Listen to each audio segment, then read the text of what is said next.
What's up, guys? Welcome back to another episode of the Lowdown. Today, I'm very excited to bring on Michelle Yu. She is a huge coach and inspirational person. She's got an amazing story, and I feel like she's the ultimate hype woman. And so, I'm very excited to bring her on and hear her story. So, Michelle, for people who don't know who you are, would you just mind sharing about your story? Yeah, absolutely. Thank you for having me on this podcast. First off, I'm Michelle. I'm based here in Los Angeles. I am a coach and an HR consultant. And my journey started probably towards the end of 2019, 2020, when I hit a very hard period in my corporate life. And I hit a really bad period of burnout. I was doing all the things that, traditional a good daughter in the traditional Asian family would do, like climbing the corporate ladder, hustling, doing all of that. And I hit a very hard period where I decided that I needed change in my life. So, right before the pandemic started, I decided to take a medical leave of absence to focus on my mental health, realizing that killing myself at work wasn't going to do it, that the 100-hour badge of honor wasn't really sexy at the Mhm. core. Um, and after taking that medical leave of absence, I decided to quit my corporate job. I was at like the peak of my corporate career and decided to just throw it away, that it wasn't worth it. I was at this large tech private equity firm, and on the outside everything looked great, but on the inside I knew I wanted to do more, and that's really what led me to starting my business. So after leaving, I decided to enroll in a coaching program and basically started my coaching business. Having an HR background, I think a lot of people just like talking to me about their careers and had naturally come to me as their work therapist. And I got really lucky in the beginning because that's how I found my initial clients, was through people that I directly worked with. And my business has just sort of grown from there throughout the years. So I do a bit of coaching, and also HR consulting. So overall, just very passionate about helping create more conscious workplaces, more conscious leaders, helping people sort of wake up and see what do they want to do with their lives, how can they be authentic to themselves and their own leadership, in and out of the workplace. Um, but that's a little bit about my journey. It's kind of crazy to think that I quit and left my full-time corporate role like 4 years ago, 4.5 years ago. And um, they say that entrepreneurship is a spiritual journey, and it absolutely is. So, since leaving corporate and starting my business, I've also just had a lot of life changes that have kind of got me a lot more exponential growth. And we'll see where the journey takes me from there on out. But yeah, it's definitely been a journey of discovery, of really pushing myself and see the limits of who I am and what I stand for.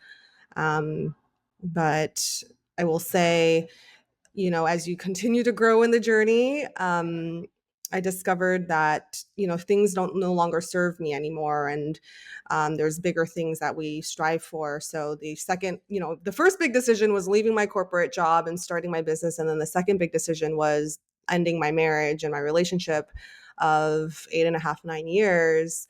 And then going through the big wormhole of like where is that going to take me next. So I'm kind of in this transitional period in my life where a lot of things are burnt down and rebuilding, but overall just very enthusiastic around what's next and what will be coming.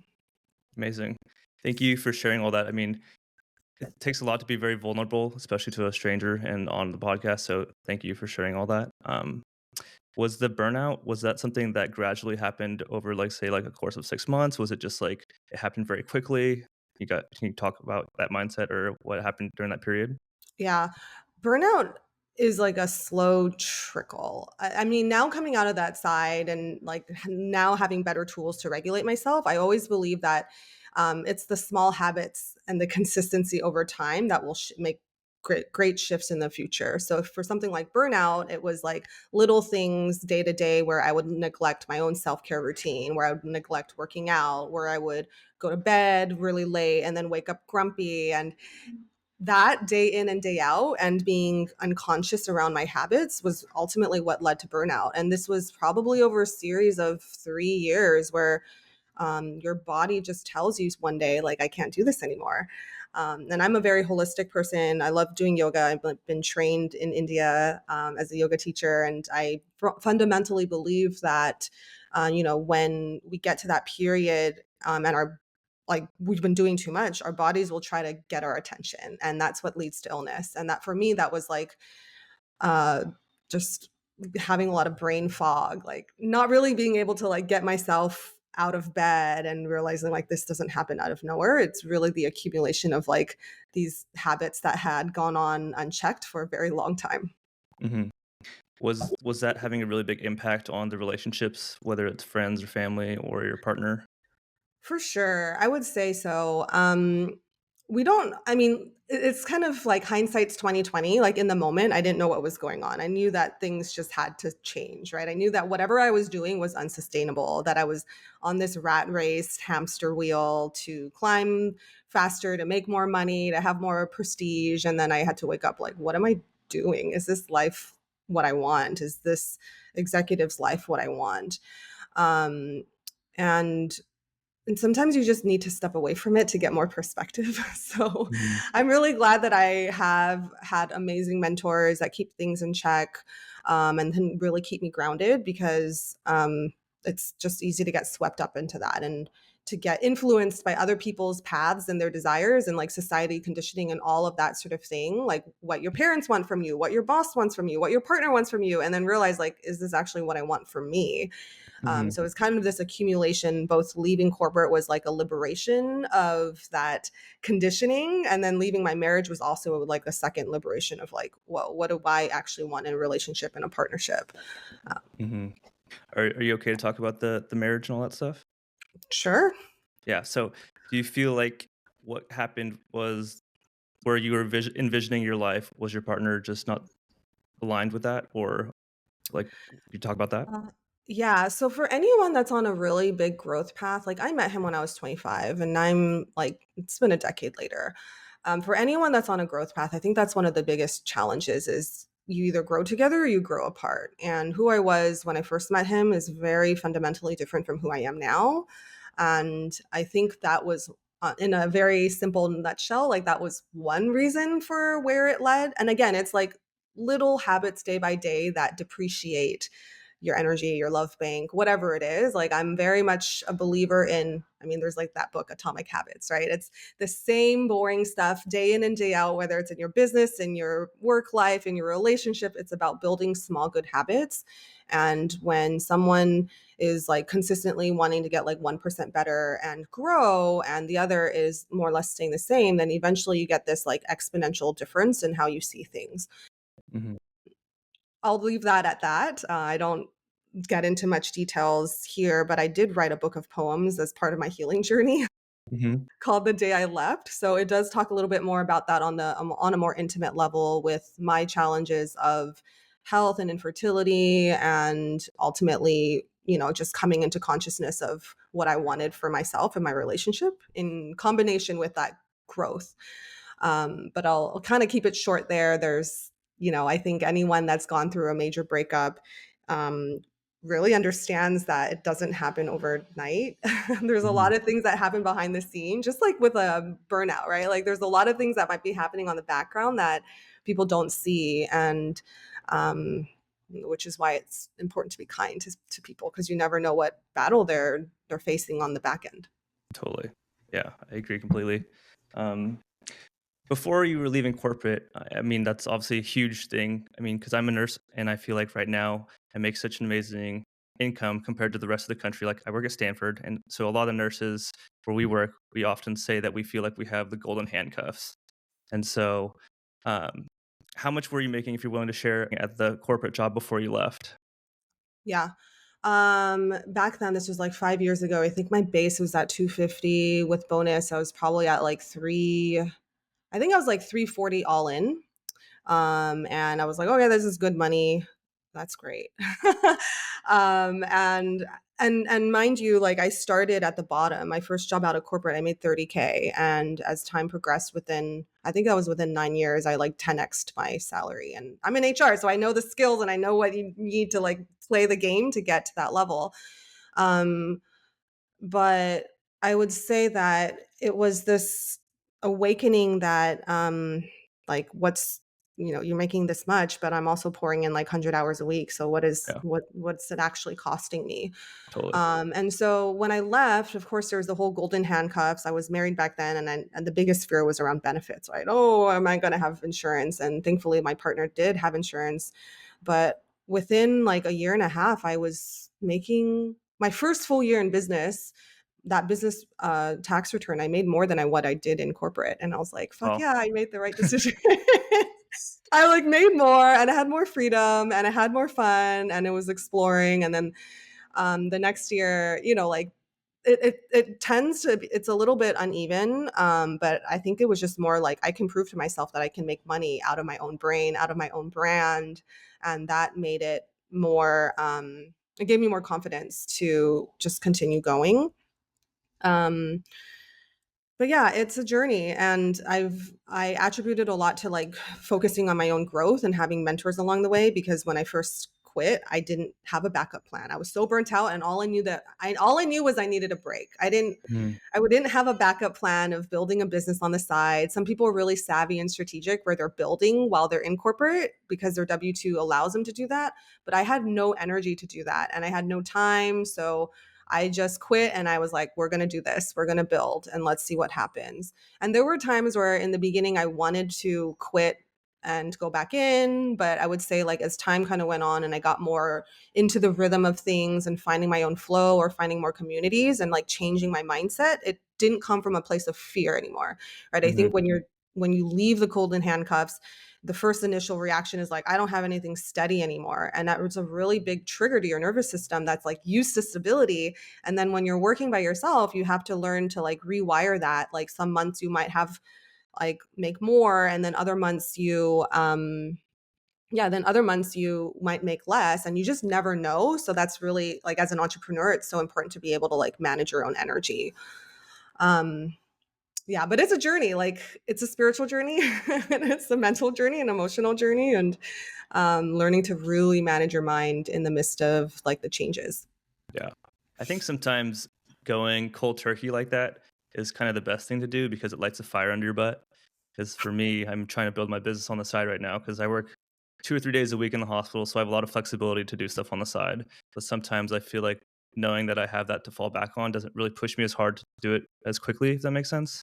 Um, so did you save up a big, like, nest egg on the side before you did this, or did you kinda just wing it? Um, I don't remember, to be honest. Like for me, I have a very different relationship with money than I think um, most people do, because I mean, my background is I come from a family of refugees and immigrants, so we were very poor. And growing up, there's a lot of money mindset, scarcity, and that sort of thing. And then all of a sudden, I was in this world of private equity that had $100 billion to deploy and invest. And I was working with such like high end prestigious executives that were making like just so much money. I think I processed a golden handcuffs exit package of 125 million or something. I don't remember, like something crazy. Numbers were just crazy. So it really like broke my brain being able to like see the wedge between the two worlds. And that's ultimately what drove partly to the burnout. More like an existential crisis, to be honest, to be like, whoa, Mhm. what's happening? These worlds are so different from what I'm trying to reconcile. Um, sorry, I don't fully remember your your original question, No, I but was just asking if you if saved a nest egg on the side before you left. no. So I mean, I think I've always just been very disciplined with how I approach money, like saving, but also spending where needed. And I had enough that I knew I had enough runway, but I didn't know what that number was. And I always knew that if it didn't work out, I could always go back. But I Mhm. think the number is very subjective. Like we don't need a number to hedge on. And I think for me, I've always more been the type of person like, let me find the flow. Like I have more than enough that I need to be fine. And I don't allow that energy of money to drive me of like, there's no magic number that I'm striving for, because, I remember the times like leading up to my burnout, I was like constantly refreshing my net worth, be like, when am I going to hit that number? Like, when am I going to hit this? And when I'm going to hit this? And I got it. And then I was like, and then what? And I realized that early on that that's never going to end. So that's not really how I necessarily want to operate in my business or in my net worth or in my financial goals. It's more of like, can I enjoy the journey day in and day out? And when I'm relaxed into that, I actually end up attracting a lot more, which is Mhm. very interesting. Yeah. I definitely think that's very important to do. I'm definitely guilty of always kind of looking forward to the future, and sometimes I feel like I don't really enjoy the present moment. And I think it's very easy to compare myself to others, and I feel like a lot of times that makes me feel I don't want to say unhappy, but like when I get to this place where a number, like you said, I'll be happy. And Right. so I don't think a lot of us think about the sacrifice that it takes to get to that point, or the sacrifice that those people at, say, $2 million, whatever, are sacrificing at that point. Yeah, absolutely. It's like in coaching, we like to say like the goalpost is always going to move, right? Maybe the goal is to hit a million, hit 2 million, whatever it is, and you reach it, and then the goalpost moves up north and north, and it never ends. So that's really this ability to be able to catch yourself of, all right, I know I'm secure, I know I have enough, and let me no longer hold myself to these arbitrary bounds because it's never going to end. Like I see people who have like multiple tens of millions, and they still don't think they have enough, and it's like, are you then ever truly free Mhm. if you're not content where you are? Yeah, totally. So how's the experience been for you since leaving corporate? Like, what are some of the biggest takeaways or learning lessons you've found so far? The hardest thing was having a schedule and being like, what do I do with my time? And having a lot of flow. I talk a lot about like masculine and feminine energy, and like the masculine is very corporate. The masculine is very structured, detailed, time blocked, precise, right? And the feminine is very much a flow state of being in your intuition, allowing things to just sort of come. And so when I immediately moved myself out of corporate, and no structure, I didn't really know what to do. And I'm the type of person that just has a lot of energy and has a lot of capacity to do a lot, but not necessarily like action doesn't necessarily mean results. Like doing more doesn't mean you're going to make more money. It's not going to drive you to a certain place faster. So it's like I had to really learn how to adjust my schedule and readjust my mindset, right? Like you can have 10 calls to fill up your calendar with new clients, but if you can't close on any of the 10, then it doesn't matter. Versus if you have one deep conversation and you close, then you can like exponentially like then you don't have to work for the rest of the month, whatever it is, right? So Mhm. I had to really retrain my mindset on that because when you're going from something steady, like I know I'm going to get paid every other week, to I don't know when I'm going to get paid next, or where that next contract's going to come from, you have to adjust your mindset. So that was one of probably the biggest adjustments, was both scheduling wise, like how do I manage my time, and then mindset on money and how to make money, that it doesn't have to come as consistently as we think it does. Like sometimes it just shows up out of nowhere, and you just got to be ready to receive. Yeah. What does your daily schedule look like for you typically? So for me, I wake I'm a very boring person. Boring I'm pretty school? Boring I would school? say I'm boring. I'm very steady. Like my day to day is just like I wake up around like 6:30, 6 to 6:30 every day. I try to meditate the first thing in the morning. So I have a deep meditation practice that I learned when I was training in India, and that helps me to like ground and center for the day. And then from there, I like a slow morning. I like to like have my overnight oats or my avocado toast and journal before actually getting into the workday. Because I have corporate clients, I'm like tangential to it. Like I'll start the day probably around like 9:30 or so, but it's like I get to choose if I want to do a meeting, if I don't want to do a meeting. Like that's where the flow comes in, right? And then there's like the rest of the day is just sort of open on meetings and things I need to get done. But I try to get a workout in, or move my body or stretch in between. Like that's kind of where the flow in this the yeah, the feminine comes in for me. It's like, oh, if I feel like I need to go do this, like take an afternoon errand run, like I had the flexibility to do that. But I also know that I have like certain deliverables for my clients as a consultant. But I'm very much a believer in like deep work, that I can have, if I just have 1 or 2 hours of very deep focus, it trumps like 8 hours of like bullshitting around and sitting at my desk not doing anything. So that's how I really focus, and I'll try to like time block that. If I need to get work done, I go deep and I focus so I could free myself for the rest of the day. But yeah, that's kind of what my workday looks like. Very much in flow. um, yeah, I don't think much about it, but maybe I need to rethink it, or maybe not. I don't know, but that's how it usually looks like. Are you a solopreneur, or do you have anybody that works in the business with you? I am a solopreneur right now. In the past, I've had some staff contractors help with different pieces. I actually last year I took a sabbatical in the midst of my divorce because I was so also very burnt out, and I decided to wind everything down. So I let go of most of my staff, most of my helpers, to kind of rebuild and rethink how can I make my business more simple. And I think that part of it goes into the whole like, how do I want to design the business that suits me versus what other people say I should be doing, right? Like as a agency, a coaching or consulting agency, you'll get a lot of noise around now. This is what you need to do to scale and build, and I was on that path, and I also was like, is that actually what I want? Is that going to be simple? So a lot of this self reflection of what's the life and the business that I want, and do I actually want to try to scale it?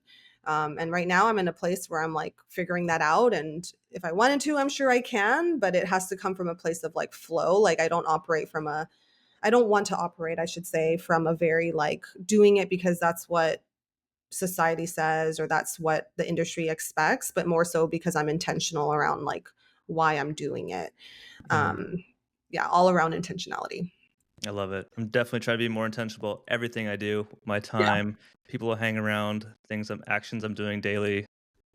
What are some of the most common challenges you see that some clients face, and how do you help them overcome it? Clients in terms of individual client coaching clients Coaching or clients or just like teams or whatever. um I would say, again, it really comes down to like the daily habits and small goals.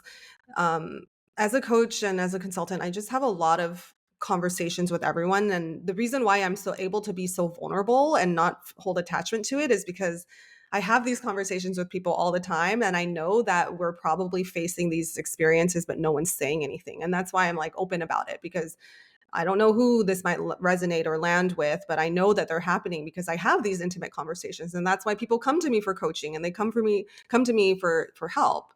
But I would say the biggest challenge is like feeling like they need to follow a certain path, and that's why my podcast is called Find Your Path. Mhm. Find Your Path podcast.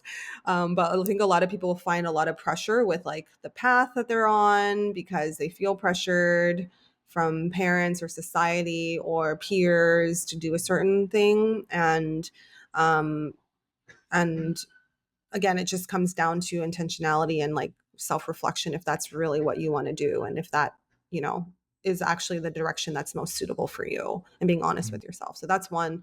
And then the second one is just building good habits.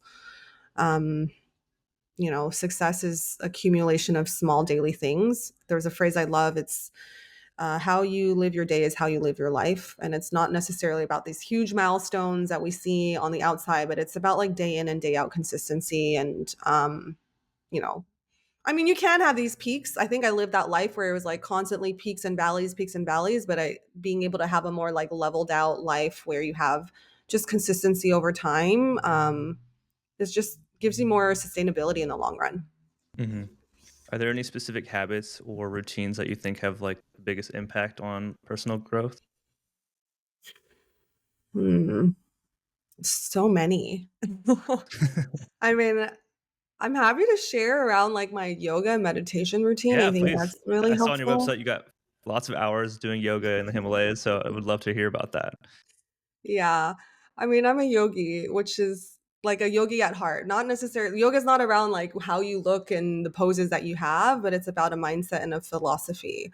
So, yoga's really helped me in some of the darkest times of my life, like through the burnout period, through my divorce. I got a lot of revelations while I was in practice, even Mhm. at like usually at the studio.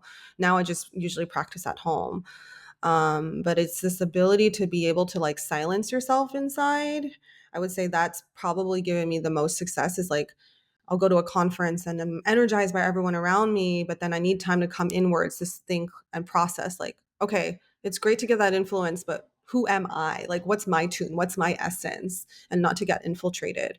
And so that's why I believe practicing yoga or meditation is like the ability to like go inwards and be quiet and like tune into yourself, because a lot of times people are just running from the thing next thing to the next thing, and when they do that, they don't have the ability to slow down and process or allow revelations to come through the silence. Um, Sometimes, I mean, my teacher will say, uh, like, silence is just the breeding ground for a lot of like you'll find the answers in the silence, essentially.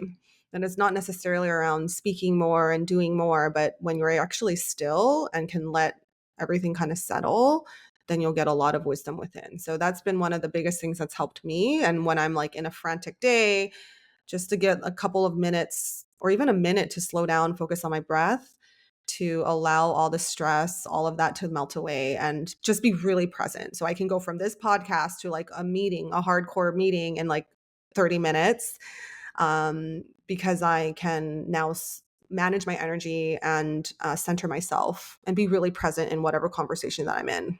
Mhm. Say I wanted to get into yoga or meditation. I'm totally new to it. Where would you send me to start? I Oh my gosh, that's such a good question.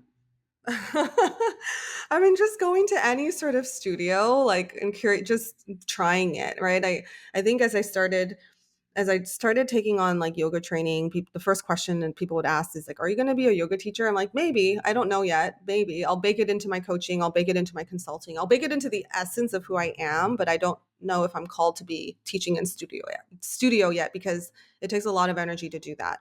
Um, a lot of people think that, they're afraid to go into studio because they're like, I'm not flexible and I'm embarrassed. And that's more the reason to try it. So I would say, like, if you've been thinking about it for a while, just give it a shot, give it a try.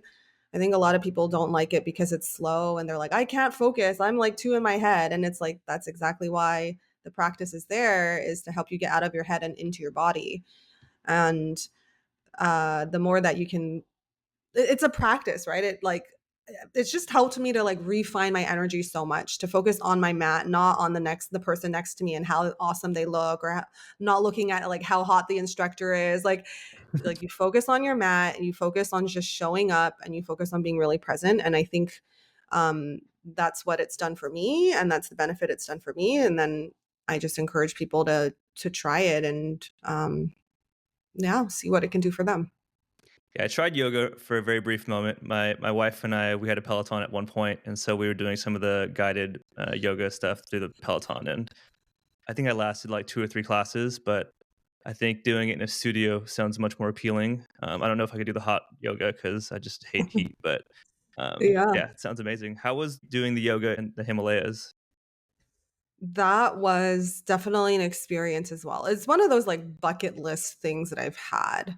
I've always wanted to do yoga teacher training, and I guess I'm an all or nothing person. It's like, oh, if I quit, I'm going to build a business. If I have time off, I'm going to go all in and do this training. It was pretty intense. We did yoga like every single day, 3 times a day for like 4 weeks.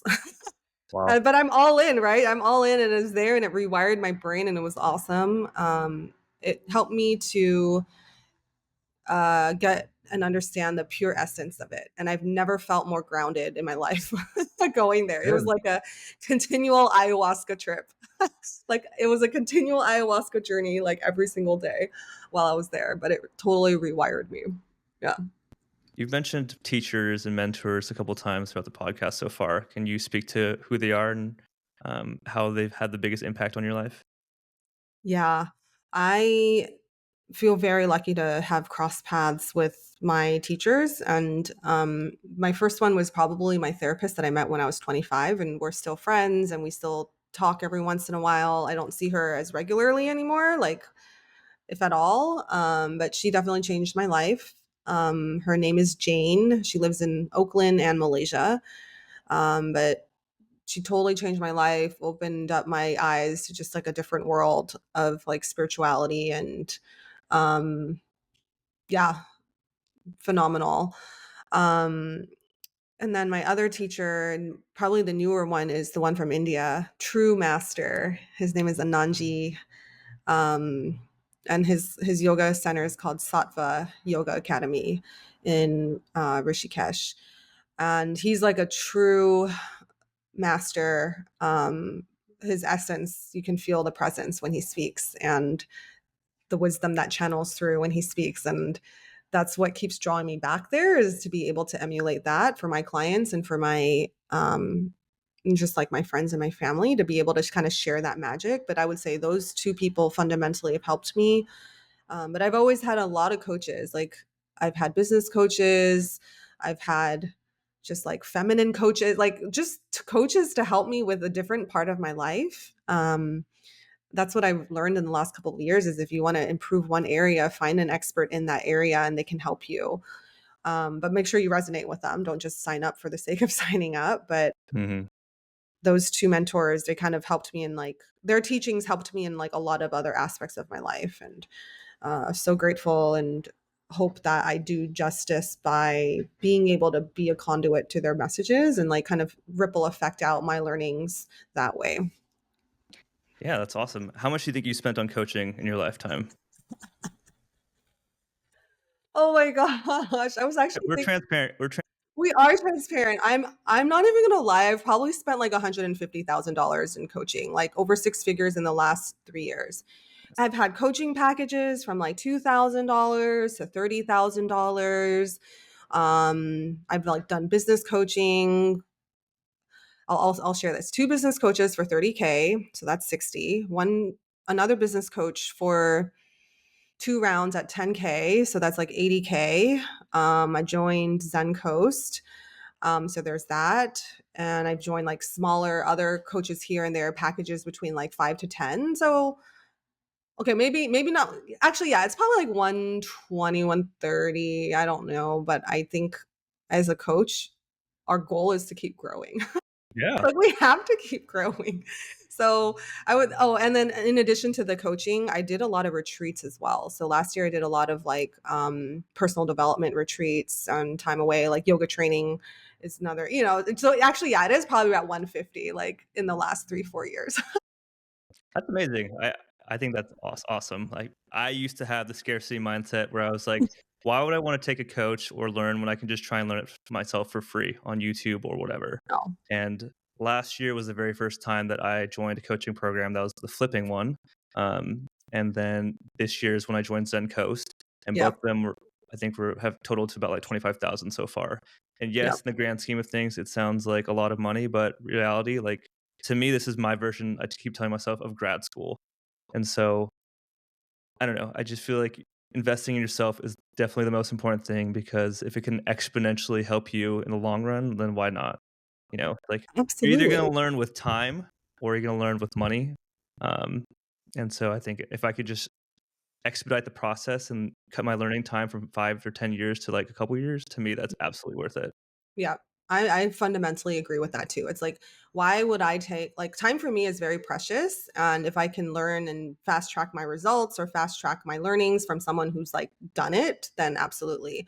Um, and I also went to grad school. Like I got my MBA from Duke and I spent 150,000 there. So in total, I probably spent like 300,000 on myself to learn. And I don't regret it like at all, because at the end of the day, like, um, the best investment that you can make is in yourself, and it shows.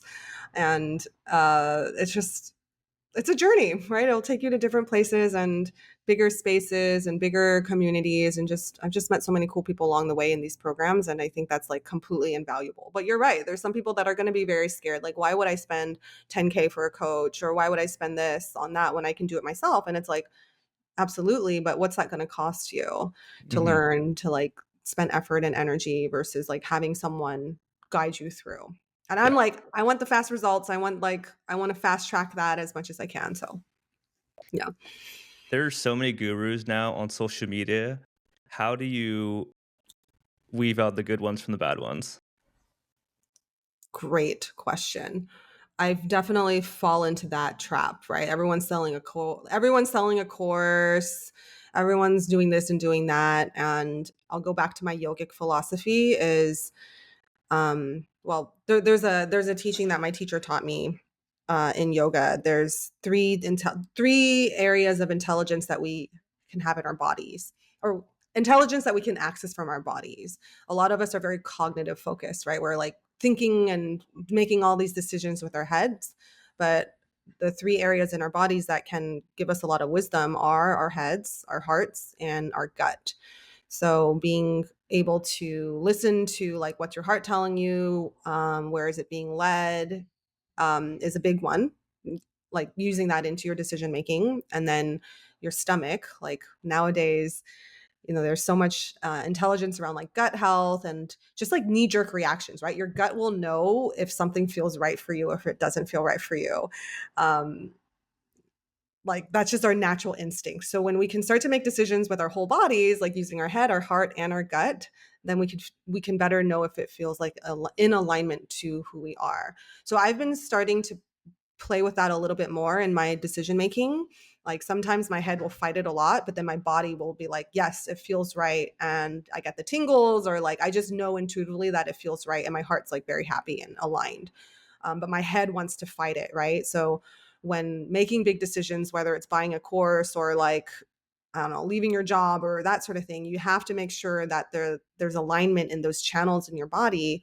But I would say like specifically to finding a teacher, you just have to be like, just you got to see if the vibes are there. I don't know what else to say. It's like, do you vibe with this person? Do they like, does their message and energy resonate with you? Do they uplift you when you speak to them? And like learning to trust your intuition. At the end of the day, that's it. It's like follow your intuition, follow your gut. And don't just fight through it because the head wants to, or the ego wants to, I don't know, prove, or that's the right thing that you should be doing, this and that. Yeah, use your whole body to make the decision. Yeah.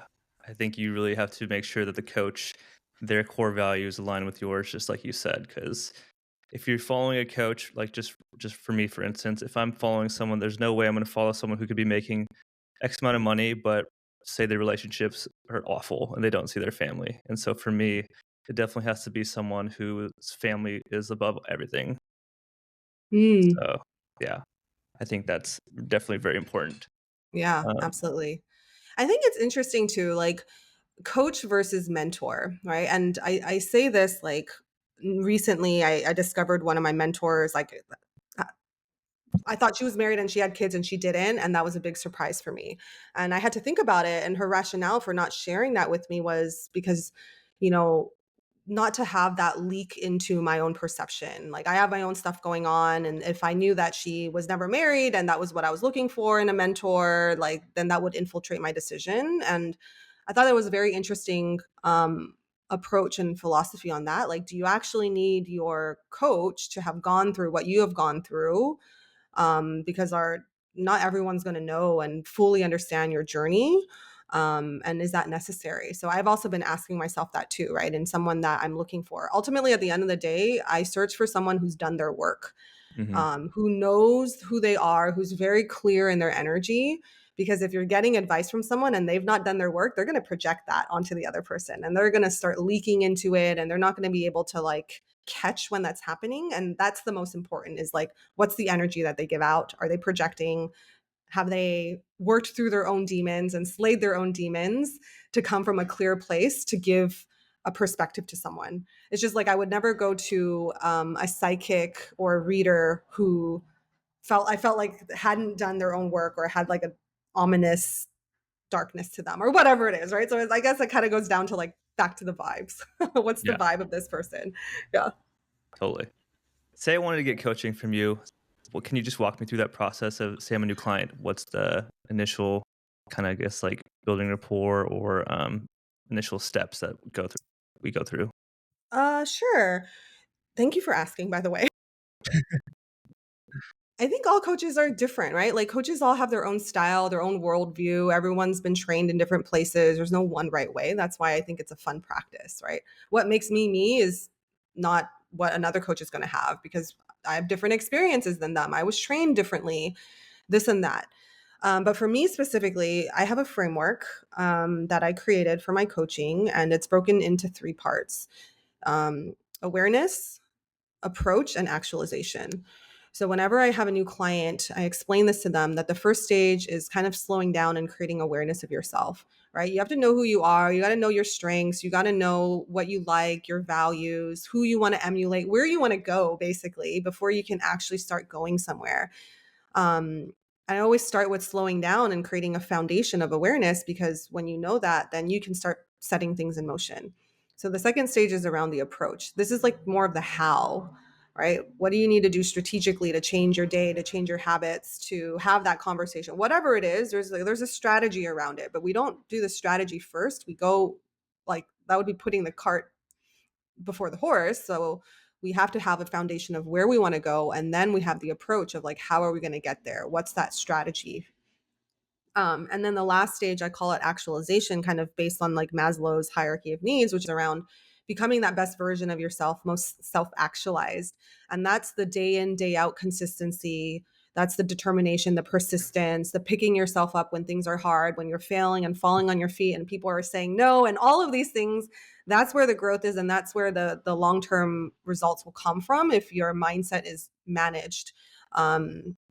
On that stage. So I kind of it is a very like holistic process that I explain to people like and I'll be able to better understand where are their main blockages. Is their main blockage? A lot of people think their main blockages is in the how, is in the approach. Like just tell me the strategy. But I'm like, no, your strategy is probably fine, but it's the actualization piece. Like you're giving up on yourself too early, your head's not in the game.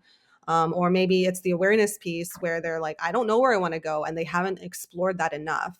So I think I've learned a lot in over the last couple of years speaking to people to see where are their biggest blockages and then being able to tailor it to their needs. But most of the times it's not in the how, it's not necessarily in the approach.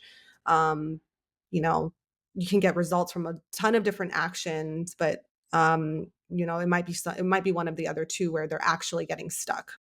Yeah. How do you approach people who are resistant to change or self reflection? Mm. To be honest, they probably wouldn't be in my orbit anyway. I think people, like everyone's ready, like everyone's on their own journey. And if they're not ready for it, then they're not ready. And I think as a coach, it's being able to understand that and accept where people are in the process.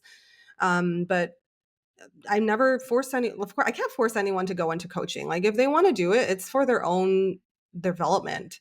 You can you can't pull a horse to the water and force it to drink.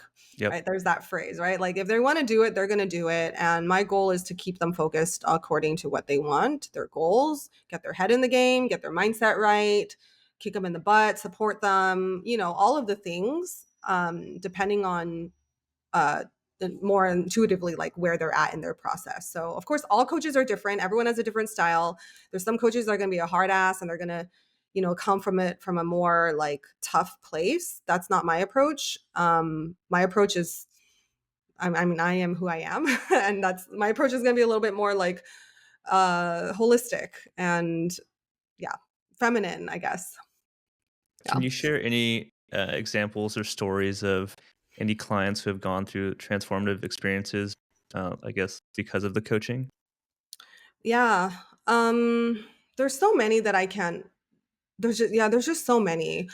I've probably coached like over 100 people over the last 3 years. So conversations are different. And I'm always very honored to be part of their journey, whether it's like I'm in it for a short amount of time, like a month or two, or if I'm there for like over years and they come back in and out. But I would say like everyone's goals are different. It's more the inner transformation that I see in them that's most exciting for me, right? Like someone comes in and they're completely lost as to what they want to do in their life and their career, and they're like, I really want to quit, I really want to rage quit, this sucks, like get me out of here. And coming from a place of a lot of anxiety, That's one example I have. I have a more recent client, lots of anxiety, wants to quit, at a loss, complete loss of where she wants to go.